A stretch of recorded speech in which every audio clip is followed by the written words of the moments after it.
last week that you weren't sure where they might try something with Aubrey. Were you surprised at all that they were trying a 68-yarder? And your thoughts on that kind of length and Little making the 68-yarder over the weekend?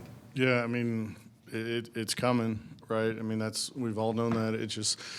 It comes with the situation, like how close do they get? The previous week I was watching that game live, and it was going to be a 70-yarder, and they had an interception on the play. So I knew they would at least attempt that.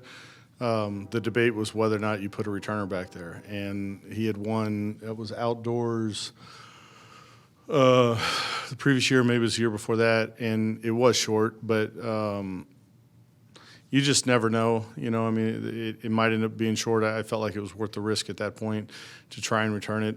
Thankfully for us, it sailed on them. What happened, Coach, on the block punt? I'd say it like this,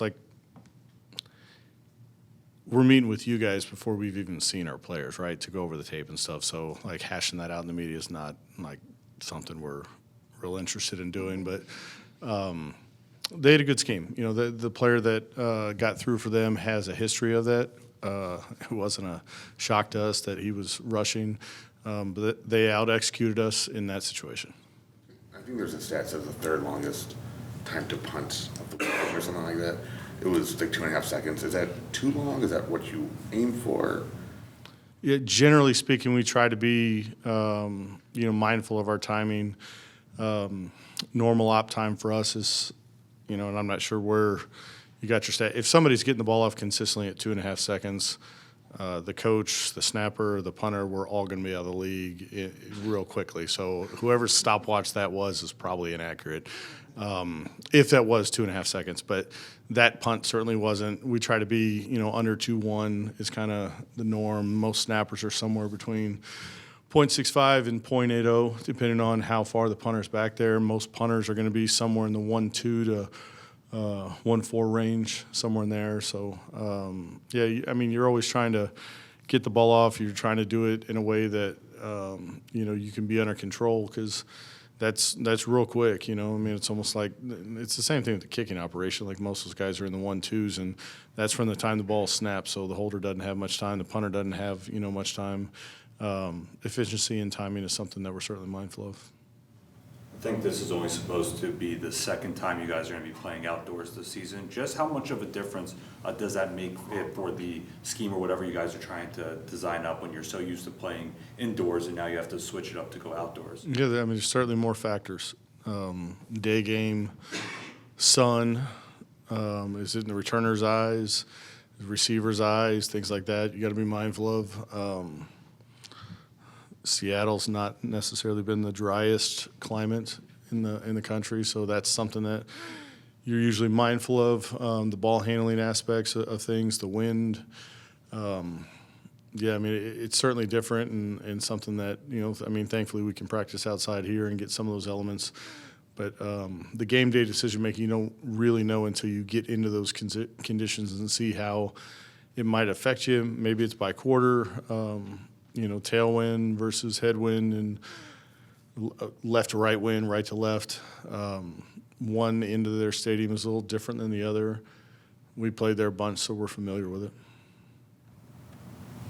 With Dortch and punt returns specifically, it seems like he's been fairly effective most of the time. Just how would you analyze, now that we're 8 games in, how that process has gone with Greg back there and just the overall unit? I think we've had some good plays. We obviously spent a ton of time during the bye week self-scouting, which we talked extensively about last week, a number of aspects. But we kind of spent the early part of last week saying, hey, here are the things we need to work on and improve. And the night before the game, the tape that I showed him was, while all that stuff is true, here's, and we talked about things we got to continue, but just visual evidence of here's when we've covered kicks well, here's when we've returned the ball well. And the punt return was a part of that. We haven't had that many, relative to the league, we haven't had that many punt return opportunities. And the style of which we play, like the games are short. Like there's not as many possessions in our games as opposed to, other teams. And we've gotten in some situations where we've gone on fourth down, they've gone for it on fourth down. So, excuse me. We had one opportunity in the game last night, and it's kind of a ho-hum play of he caught it and got a couple yards in the return. But, if you can average, I think it was a 36 net. And if you can average that, that's spectacular. So there's things that play into it, where people are punting and what the down and distance is. Are we able to – it was long enough last night to where we end up double vicing the gunners, and you don't want to make a habit of that, on 4th and 1, 4th and 2, because the ball's going to go around the edge against you. But I feel like Greg has maximized most of the times that he's touched the ball in both return aspects. And I think that, we talk about the, rookie class. Well, that's who's blocking for those guys. So as time has gone on, Denzel, Keaton, Birch, Cody, those 4 guys have been on our punt return team, the entire season. Will Johnson's also contributed there as well. And as those guys get better and better at the things we're asking them to do, the results have been okay. Like to get more chances at it, and like I said, maximize the return opportunities when we do get them. But I've been relatively pleased with the results of those plays. You mentioned how teams might be going for it on fourth down, and I would assume that's impacting special teams everywhere. Do you find as teams are more willing to go for it on fourth down, or that that your own team is going for it on fourth down, that losing some of those special teams reps? Do you feel like your guys get enough special teams reps? You've talked often about how it's hard to replicate in practice, and then if you're not doing it as much in the game, do you feel like that slows the progress of a unit because teams are staying on offense and or defense on fourth down more often? Yeah, it's a good question. Slower, yes, but really impactful, I don't know. This deviates from what you're asking, but one of the things that somebody said to me or I read or whatever is just the spike in the number of kickoffs, right? Like it's 80% or whatever, and last year it was 30%. But whoever was saying it was, the point was, but there's only been 2 return touchdowns. And I would tell you that teams that cover kicks a lot, like you get better and better and better at those things. And just like the return teams, they get better and better. But when it's a play that you don't see all that often, I think I told you guys this, I don't know if it was this year or last year, but when I was in Denver, you're in altitude and the touchback was the 20-yard line, and it's all day long touchbacks, both of us, right? What we're doing and what the opponent's doing. And then it gets to be December, and it's a whatever time game on the East Coast, and your guys are seeing kicks right now for the first time, whereas that team might have quadruple the number of reps. So reps matter. The punt and punt return thing has slowed down a little bit, and it's really changed. The biggest change that I've noticed is the ball just gets to midfield a lot faster than what it used to. The ball, it's one first down, and you're in between the 40s usually after a kickoff. So, like, that part of it has changed, because when you're punting from the 50-yard line, the percentages of times that you're actually going to get a return are not very likely. You see more pressure or defense stay in those types of plays, as opposed to the balls at the -15 where there's more return scheme because the punter's got to punt for distance. He's trying to change field position. So it's an ever-evolving process, but that tweak to the touchback rule has a domino effect that affects all areas of special teams as well as the offense and defense.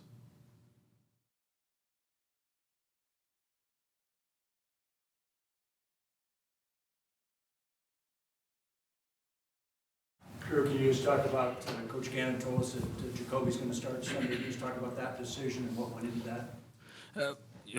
He's playing at a high level. We got to go with the guys that are healthy in the game, and excited about where we're at and ready to go play. What has Jacoby done for you as a play caller over these last 3 weeks to open up the offense? Again, I think it takes all of us. It's the plan coming together. It's calling at the right time. It's 11 guys on the field executing at a high level. Hasn't always been perfect, but very pleased with kind of how it's played out, and so, was really pleased with the outcome of the game yesterday. In the past, we've talked about when everybody was healthy in the running back room, how everybody has different skill sets. With that being said, how do the skill sets of Bam and Amari complement each other? I think they both do things well, and you saw that throughout the game. I thought they both made plays with the ball in their hand in different run schemes, showed up on the check down world in the passing game, and sometimes not even in the check down world, just free released out of the backfield. Tried to get him going in the screen game a little bit, and then I thought you saw them in protection. Specifically Amari, I thought he did a really nice job in some key third down protections there. They brought a lot of pressure. I thought he stepped up big time. I know that JG was talking about one of the reasons he wanted to say Jacoby was starting in Seattle was for clarity of game planning. How much does that impact you to have that clarity? Yes and no. I think a big part of it's going to be who we're going against, what we think allows our best players to be effective. Whoever's playing quarterback is going to tie into that. But again, we've talked about it. I don't see a massive difference between the guys in that room, what they do well, and how it impacts the rest of the group. JG said after the game that during the bye week he was sitting in the shower thinking, how did I let us lose 5 games in a row? It's like play caller when the offense was sputtering early in the year. Do you have that same self-doubt? And does it kind of reinforce what you know about yourself to see the offense these last 3 games come out and play well? I don't know if I'd use the term self-doubt. I think any time we fall short of our goal, I'm going to blame myself first, and that's going to be true from now till the end of time. I think, as a competitor, as a teammate, I think that's what you do as a coach. I think you have to. So when you're coming up short, you're going to look for answers, and you're going to figure out what you can do better and put guys in a better position, call better plays, design better plays. When you're winning, you feel good about it, but in reality, there's probably 10 or 15 plays that I'm still saying, I got to be better here, I got to call this better there, we could have been better here. I think that's always going to be the case, win or lose. To see some kind of proof that the methods work and kind of the overarching plan works? It is always better when it works. Coach, Jacoby said after the game last night, you had talked to him before the game, wanted to get the ball to Marvin early. Was there something you saw that you wanted to, he said you had talked to him before the game about getting that ball? One of the things we talk about, kind of throughout the week, and certainly as we get closer to game day, is really Trey and Marv getting the ball early in the game. And that's true of any time you think your best playmakers. You want to get them involved. You want to get them to touch the ball early. We've been able to do that in most games, maybe not to that volume, depending on what they're giving us on defense. So I wouldn't say that was any different than any other week. It sounded like he was kind of talking about the opening script and how, like in the lead up to the game, like on game day, you guys kind of thought, okay, well, maybe we can get the ball more to aim on that opening script than we envisioned. Why would that be something that would change on game day? In terms of once the game starts? In terms of the opening script, right? Because it sounded like he was saying, like, the opening script, you guys kind of changed in the lead up to game time to focus on getting the ball to Marv. You would have to ask him that. Typically that script really doesn't come together towards, we're putting the plays in, then we're repping them, then we're going back towards the end of the week and kind of evaluating what looked good, what we feel comfortable with, what matches up. So I'd say it's a very fluid process up until, as the first drive started there, I think we started on the 11-yard line. So there might be a play that I was calling on the minus 35 if we got a touchback that I'm not calling on the 11. So I think a lot of those things can change really even in real time there early in the game. So the opening script kind of comes together Saturday, well, I guess this was a Monday, but Sunday and Monday later. Absolutely, yeah, and it's a script, but it's not like I'm calling this at all cost. I think there's got to be some fluidity there, and we have to be ready to adjust. You know Jacoby as well as anyone. How much upside is still left in his game, and how might that translate and where to this offense? And this is just me speaking. I hope there's upside to every single person in that room. And I think he has that mindset. I think he drives that mindset in the quarterback room. I think the other guys do as well. I think as a team, as coaches, our mindset is we've never reached our ceiling. And we got to push to be better at the little details, at the fundamentals, at execution of the scheme. I think that's so important to what you do throughout the season in the NFL. Coach, what's the vibe like around the building with so many guys being involved in the offense?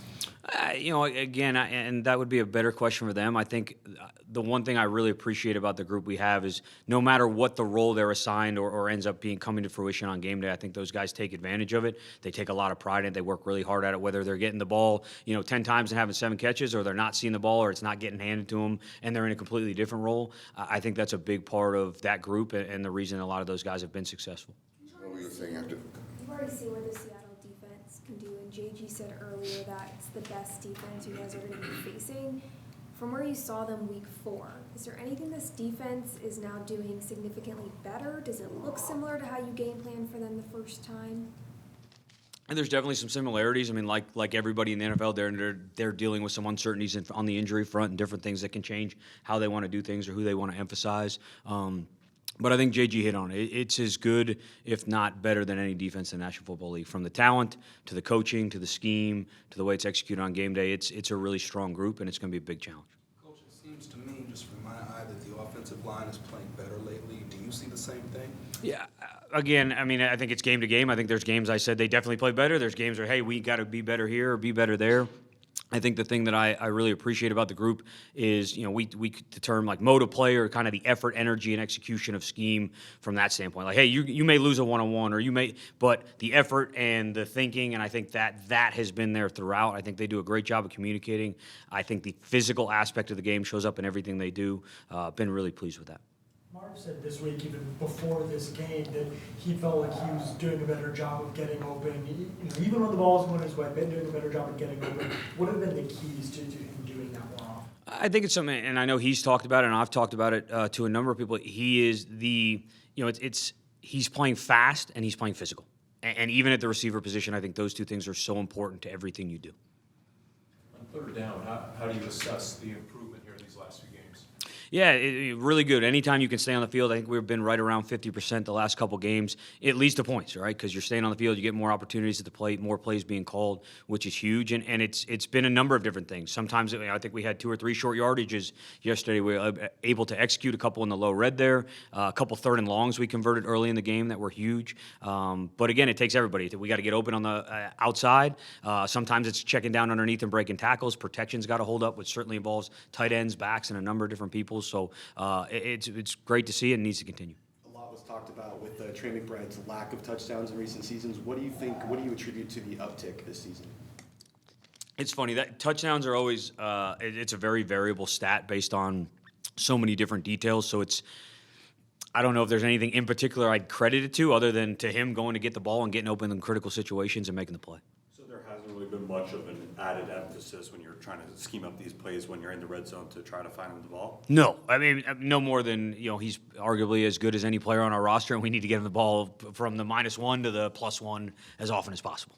There was a stretch where Jacoby was going at Marv a bunch, and he said since it was working, he's like, oh, I might just do this all day. How did you see that first quarter and a half kind of open things up for the rest of the offense because of how much Marv was bad? Yeah, and again, a lot of it depends on how they adjust defensively, and sometimes they do this, sometimes they do that. I'm not going to necessarily get into the specifics of the entire game, but I think anytime you get a guy rolling and winning one-on-ones and kind of moving the offense like that, there's definitely that sense that other people are about to get more one-on-ones because they got to do something, whatever that is, to try to eliminate that production. And it was good to see some of those other guys step up and get involved. You guys were pretty efficient on third down. Going into the game, statistically at least, that was one of the areas that the Cowboys defense was really struggling. But moving forward, what can you take, what did you learn about how you guys are so efficient in that area to continue? I think it's a couple different things. Certainly the yard to gain is a big part of it, and that's something we always talk about, staying on schedule, putting yourself in third and manageable. You get into those third and long situations, the known pass where you got to push the ball down the field, and the defense has a lot of options, and your options for conversions may be limited.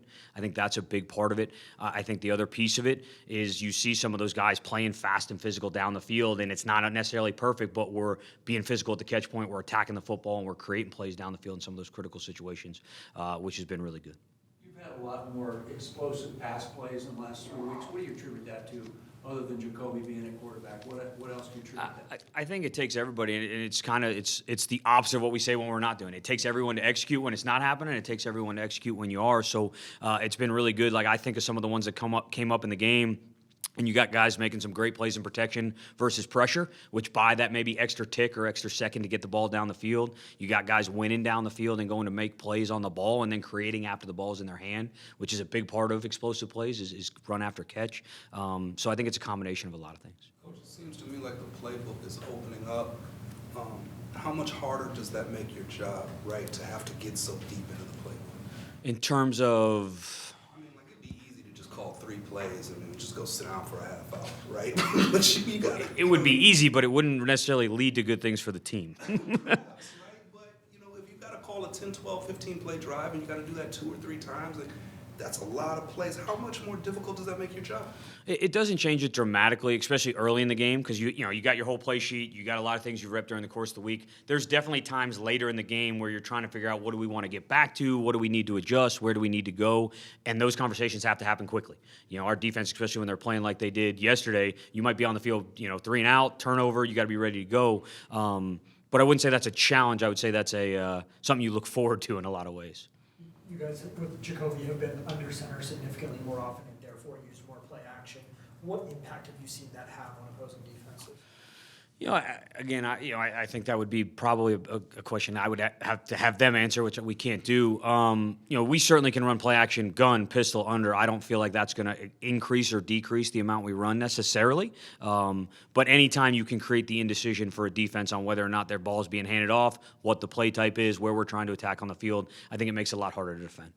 Teams since Jacoby's been in base defense against you guys like almost twice as often. Is that because he's under center more often, or is that because of other things that you guys are like? Is that because of schematic things you guys are doing? Like, what do you kind of see as the ways that you guys are causing that? I think a big portion of that is who we've played. If you look around the league, there are teams that love to be in base defense to certain personnels. There are other teams, like the one we're about to play, that lives like almost entirely in nickel, regardless of who we put on the field. So I think that's probably more a function of who we played than what we've done. When we talk about Jacoby and chemistry, a lot of the questions are about receivers, right, which makes sense, but also with the center and Yelder Frohold and communication and the snaps, and I know that you won't speak for them, but from your experience, what is the most important aspect for a center and a backup quarterback to really focus on to maintain the success and communication that he's had with this? Yeah, I mean, it's a communication from quarterback to 10 players on the field is arguably the most important thing that player will do. In the huddle, on the sideline, during the week. So from those two people, I mean, they touch the ball every play. They got to be on the same page in terms of why we're doing things, what we're trying to accomplish, snap counts, mic points, all the things that go into that. So I think it's something they both take very seriously and have done a really nice job of, but that communication is paramount to everything we do across the board. The 50-yarder start second half, any chance that was a direct result of like a halftime conversation, right? Adjustment right there, I think. It was a play that we had up that I actually tried to get to earlier in the game and didn't get it called, and it kind of just was like, all right, we got the right hash, we got the look we want, let's get into it and give it a shot, and it was great to see it hit. We've seen Michael Wilson get significantly more involved these past 3 weeks. What does that do for the offense? I think anytime the ball starts getting spread around and you see success, again, it creates that issue for the defense of like, we can't just take away this guy, or we can't just roll to that guy, or just focus on this, because the other guys can hurt us, and they have, and it kind of creates that indecision on what they want to do.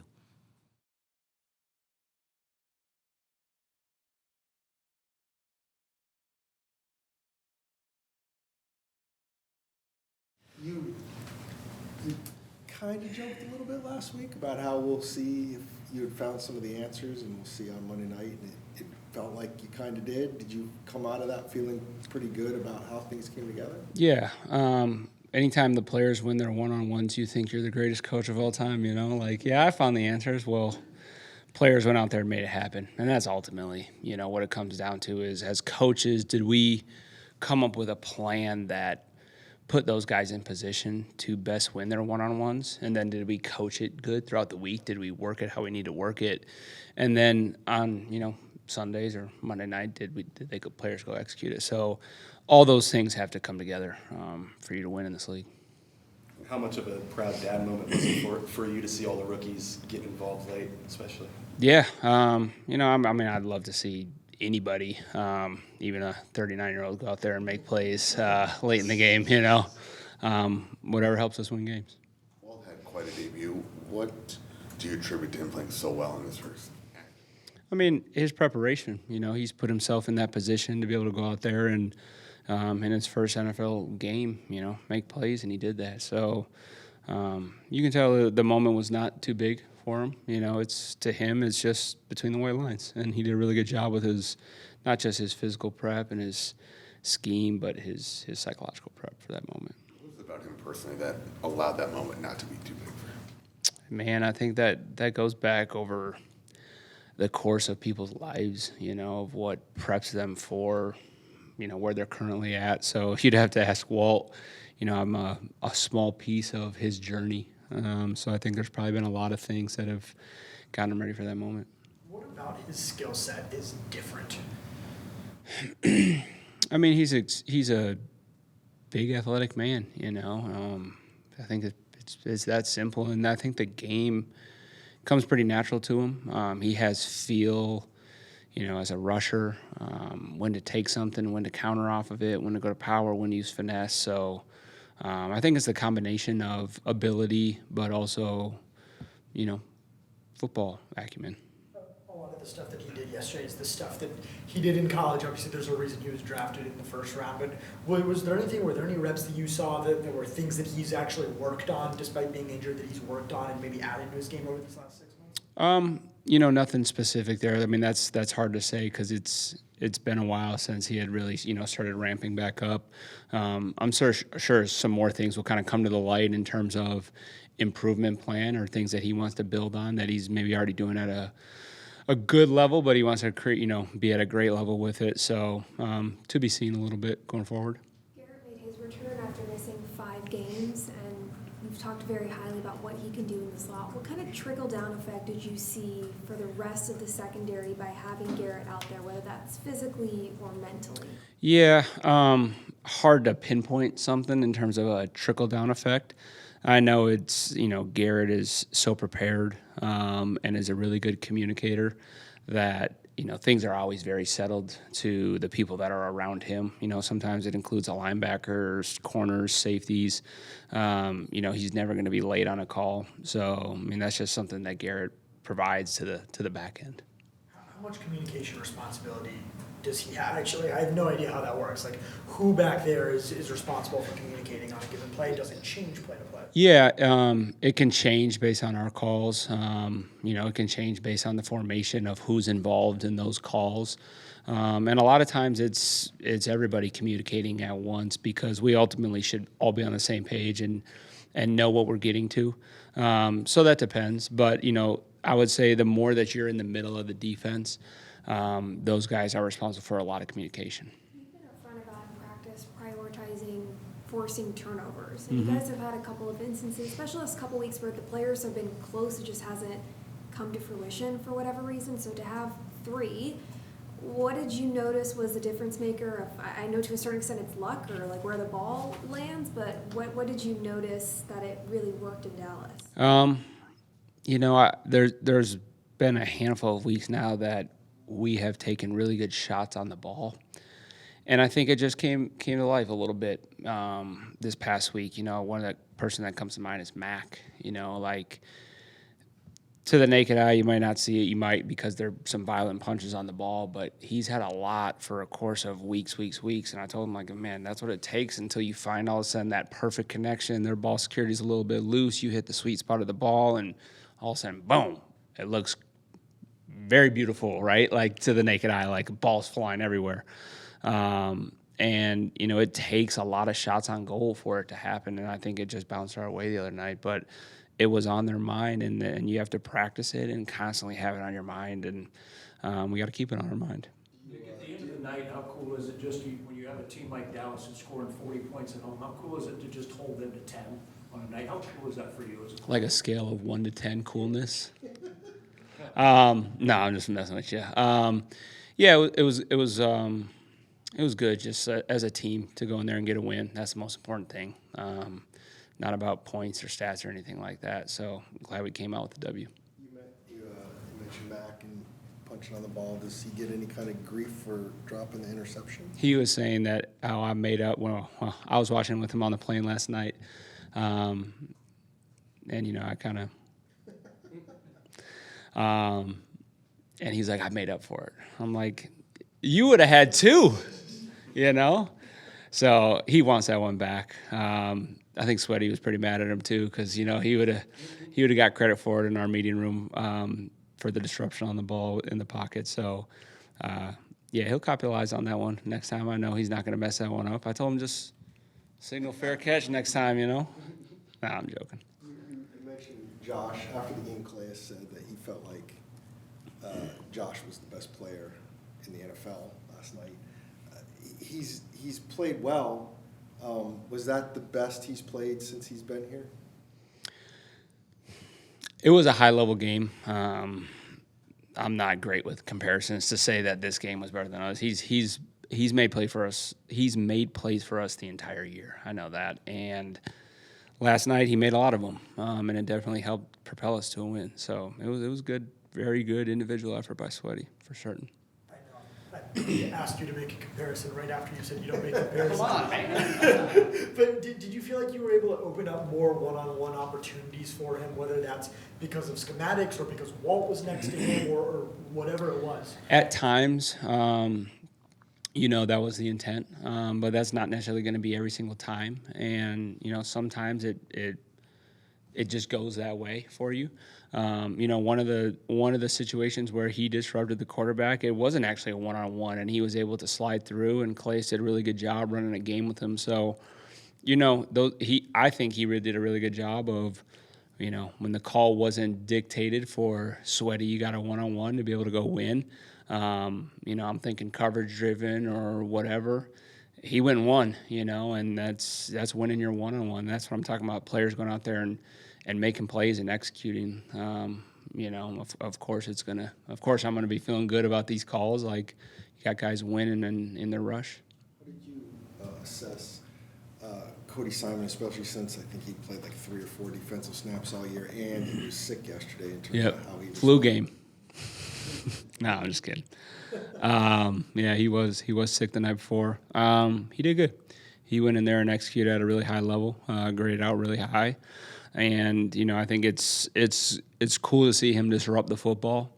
Sometimes it takes a little bit of repetition to have the confidence to say, okay, I've gotten to the point to make this play, and am I just going to make the play, or am I going to be able to take it to the next level and attack the ball?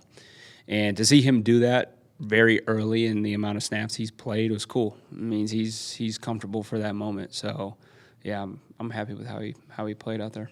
Back to Walt for a minute. Based on what he put on film, what was most impressive? Was there a play or an aspect of his play that impressed you the most? His motor. Because he hasn't had as much banked up work, like these other guys have, practicing back in training camp. He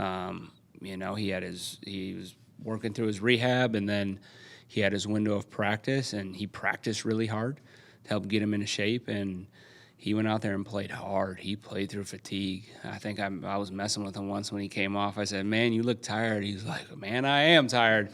But he didn't go out there and loaf. He played really hard, and so I would say that's probably the most impressive thing is like there was motor play was there. This Seattle offense that you're going to face Sunday, how difficult is Sam Darnold's obviously having a solid year? Yeah, not a solid year, a great year. Yeah. And the receiver, they've got a lot of tools. Yeah. A lot of respect for this group, players and coaches. Coobs is doing a great job.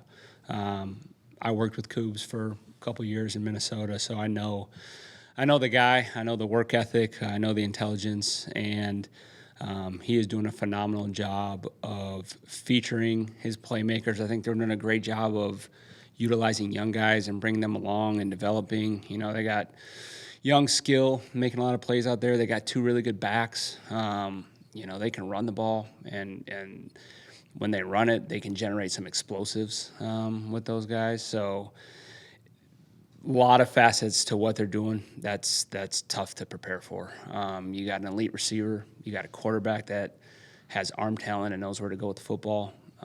He's getting out of his hands fast, and when it's not there, he's able to, extend and get the ball down the field. That happened in our game, led to an explosive. So really good offense, playing at a high level, challenge ahead of us. What was going through your head when you were watching their first half on Sunday on tape? On tape. What was going through my head? They are winning by a lot of points. That was going through my head. I would say execution. Like they're rolling. They're clicking on all cylinders. Run game, action game, keeper game, drop back, third down conversions, you know. So, yeah, I think it goes into their dynamic with what they're able to do right now, and the quarterback's making it go. You guys used a ton of zone blitzes yesterday. I'm not going to ask you to give away why you did that, but what impact did you see that have in the game? Yeah, I think it was a good combination of, you know, showing and getting out and showing and bringing it. And I think that it keeps the quarterback from knowing where to go with the ball pre-snap. You know, that those kind of things can change within a game depending on how it's going. Dak does a really good job of being able to do a lot of things at the line of scrimmage and change up versus the same looks, what he was doing. So it was a little bit of a cat and mouse game, and I know Clayton's probably over there, you know, having his hand in that as well, where, like, they would present something, and I'd be like, all right, I don't like this anymore. And then they present something different. And I would take my pencil, and I had it crossed out, and I erased it, and then I went to it, and then they changed it up again. So they do a really good job.